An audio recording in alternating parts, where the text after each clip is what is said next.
when I got the script, I didn't write the script. We have a very talented writer. His name is Joe Barton. He's a British writer. And when I read the script, I felt such a strong connection to the characters, mainly to Lucy, Ellen's character. And I felt like many similarities to my life. So yeah, so I had this passion to tell this story. And to me it was like a gift, the opportunity that I got to tell a love story in such a special setup. Ellen and I wanted to work together, and so we were reading a bunch of scripts to do together. And when we read this one, it was kind of an instant.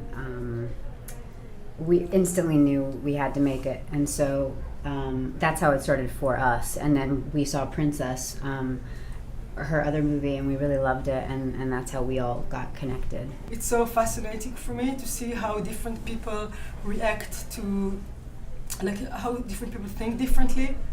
Like for instance about the death penalty, for some people, let's say like more like the Mercy's kind of people, Mercy's camp, like they're looking for revenge, they really need it. Like if someone hurt them, they want to fight back, they want to see him dead. It's like a closure for them. And for other people, like Lucy's camp, for instance, it's different. They have more like moral perspective on life. So that was more interesting for me. I mean, the script had been around how long? 8 years, years. yeah. The movie it wasn't really necessarily going to get made. We just really wanted to work together. So we thought, we're not necessarily being sent any offer right this second to work together. So let's just make it happen on our own. And producing seemed like the obvious way of making that happen quickly. I think what's the most interesting to me about the film, personally, is that I don't. I mean, like she's saying, she doesn't see it as an issue-driven thing, but I think the most important thing in the stuff that I drive for in my work as a writer and director as well is creating full characters, and they just happen to be gay. I think that's the most interesting thing, and it's this love story. It's just an extremely human story, and I think that universal story is at the heart of it. You know, it's whether they're gay or straight. Like it's the humanness of the story is the most important thing, and I think that for me is the most powerful thing. Is I don't think it's distracting that they're two women, in my opinion, Right.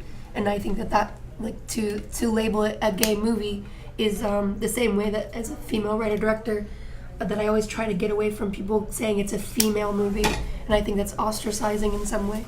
Yeah. I think the most universal thing is that it's actually just a beautiful human love story at the heart of it. We have like most movies, you know, these sort of narratives that parallel each other. In most movies it's a narrative with the love story, and this just happens to be a same-sex story. So it's that mixture of like being proud to have queer characters, being proud to tell queer stories, but not wanting your film defined that way, and having it this narrow, you know, this sort of narrow idea of it, when I think it's very similar to like traditional sort of American narrative in terms of a character dealing with very severe obstacles, repression, profound grief, and then having love enter her world and that expanding her. And to me, you know, it's about how love heals. And then in terms of like the two sides, I think this movie is a little more complicated because in a way we're both, you know, in this environment, you know, somewhat not in our, you know, our control, and on some level I don't know how passionate they really are about the issue, in terms of our relationship, and potentially you being the driving force in that, and potentially your parents in that environment being the driving force of your belief. And so I think it's also about, you know, them coming together in that, and versus I don't think it's like so much like this in terms of the sides.